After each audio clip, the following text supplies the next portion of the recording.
बेटी खाना दे दो, इस आटे का क्या करूंगा? लेकिन बाबा मैंने अभी खाना नहीं बनाया, ये आटा ही ले जाओ। अरफा ने बेजारी से बाबा जी को आटे की थैली थमाते हुए कहा और अंदर आ गई। वो फकीर कुछ कहना चाहता था लेकिन अरफा ने एक ना सुनी और दरवाजा बंद करके अंदर लॉन में बैठ गई, जो दाखिली दरवाजे के दाहिनी तरफ था। फकीर ने फिर से सदा बुलंद की और इस बार तो अरफा चढ़ गई। मांगने वाले भी दहलीज पर हक जमा कर बैठ जाते हैं, अभी सबक सिखाती हूँ।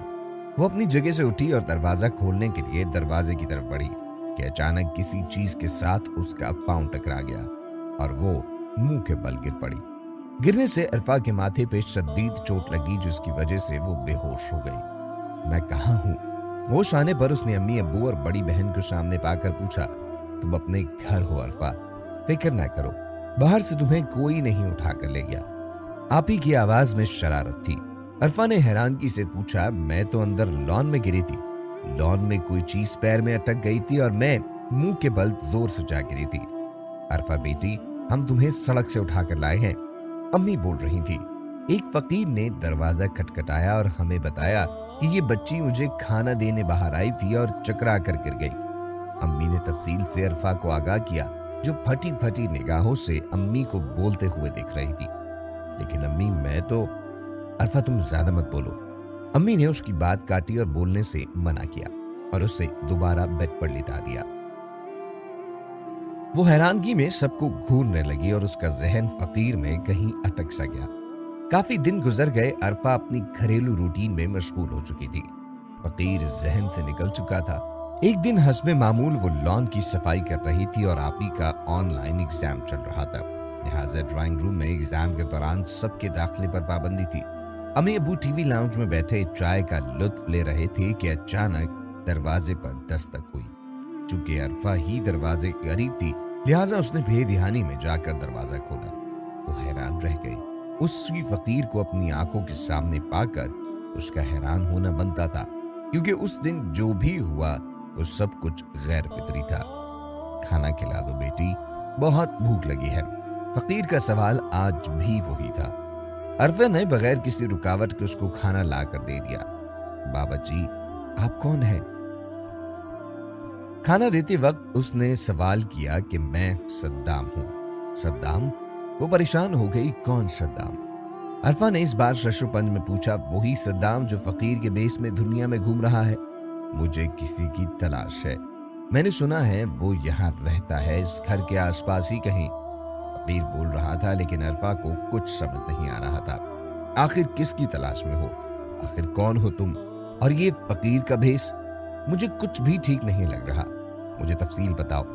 अरफा की परेशानी देखकर फकीर ने खाना हाथ में पकड़ा और एक कदम पीछे लिया। मैं फिर आऊंगा, ये कहकर फकीर को नजरों से ओझल होने में लगभग एक ही लम्हा लगा।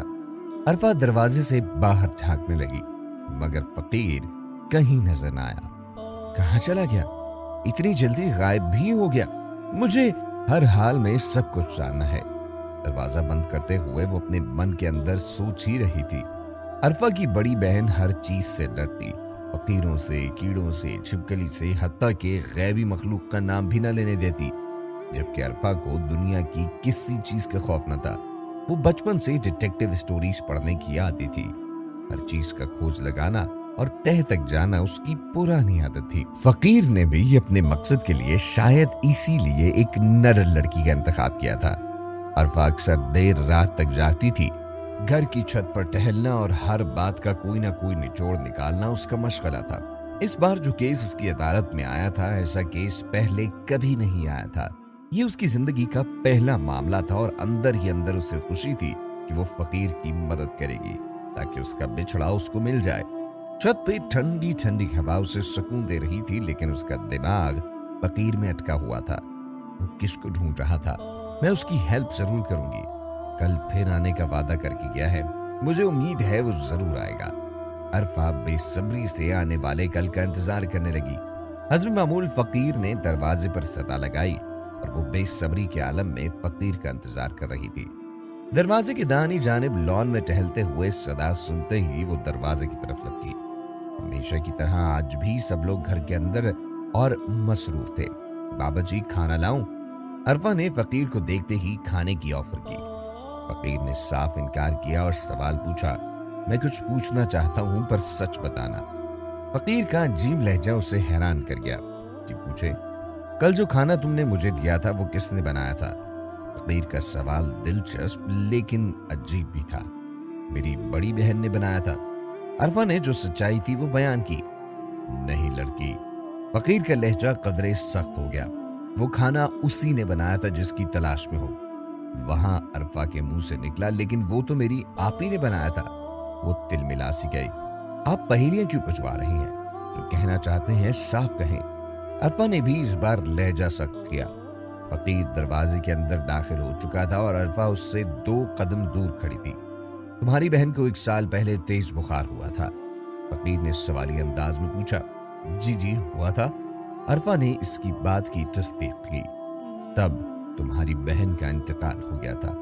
अब फकीर ने न सिर्फ अजीबो गरीब बल्कि नामुमकिन सी बात कह डाली। नहीं, अब की बार आप गलत है बाबा जी।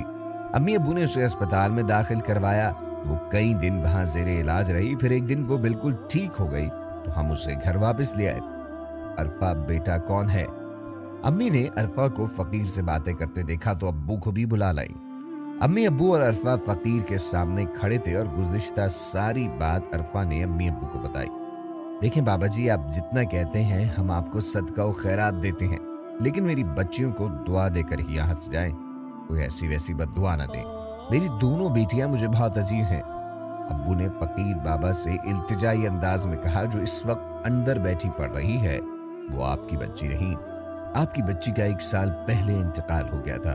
उसका रूप लेके हमारे कबीले की एक भागी हुई लड़की रह रही है, जो कि असल में एक लड़की नहीं, जिनजादी है।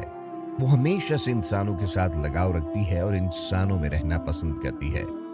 यहाँ से 100 मील दूर सुनसान कब्रिस्तान की पिछली वादी में हमारा पड़ाव है। मैं वहां से उसे ढूंढने निकलता हूँ। 1 साल से उसकी तलाश में हूँ। उसके हाथ का खाना हमारे कबीले में बहुत मशहूर है। मैं उसके हाथ का खाना खाकर उसे अच्छी तरह पहचान सकता हूँ। अम्मी अब्बू से पहले अरफा अंदर भागती हुई गई, जहां आप ही ऑनलाइन पेपर की तैयारी करने अकेली बैठी होती थी।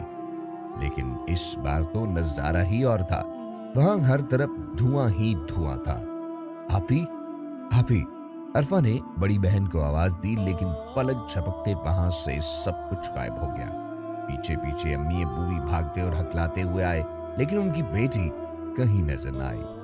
दम बखुद से भागते हुए बाहर फकीर के पास आए तो वो भी वहां मौजूद न था और वो अपने कबीले की औरत को ले जा चुका था।